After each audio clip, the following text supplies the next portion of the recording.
2/3 of Americans rent. Less than 15% of them have anything in writing. They have roommates. They are sharing homes with partners. They are co-owning property. I'm Hilary. I'm an attorney, a swim coach, a contract guru, and I'm here with Alexa, my co-host, my co-founder. I'm Alexa, the girl who called Hilary when the vibes, not agreements, went from playing house to GTFO. So yeah, I remembered my friend Hilary and the fact that she was this amazing contract attorney in New York. I knew that was New York, not the state that I was living in.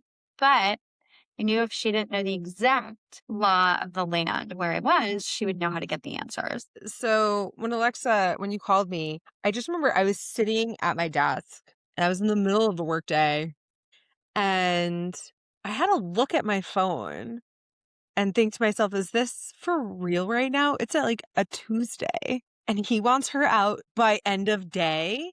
It's 3:00. I couldn't get a fixed email out by end of day at this point. Yeah. So once I got past my disbelief over the situation, I told Alexa, I was like, let me look up what's going on in the state you're in. It was very similar to New York because most common law states, there's similarities. And I was like, okay, he can't just throw you out. This is your residence. If this is where your address is on your license, if this is where you're filing taxes from, if this is where you're registered to vote, this is your address of record. So he can certainly evict you. Combination of those elements. Yes, there were things. And I said, he can't just toss you out. He has to actually start a formal eviction proceeding. If he didn't want to be reasonable and Right. I did not want to stay. We wanted out and we wanted to get you out, but we needed at least until the weekend to do that. So that's kind of what I presented to you. Yeah. You tell him, listen, you can either start eviction proceedings and I'll be out in 6 months and the marshals are going to get involved, or you can give me until this weekend and I'll be out by Sunday. Right. Like, let's be reasonable adults. Like, we're adults. We can be reasonable about this. And then I'll never forget that I did ask you, your parents are both attorneys. How are you living there with nothing in writing? And the problem was, let's remember, I had asked for something, right? And redlined it, passed it back. And let's not forget that he went to law school, passed bar, didn't work as an attorney, and still chose the boilerplate template website route. But I had redlined it and never really received anything back that was mutually agreed upon. Right. So the intention was there, and this is what I explained to you then, you haven't both signed that document. It's great that you had the best of intentions. Right. But it really doesn't matter. No.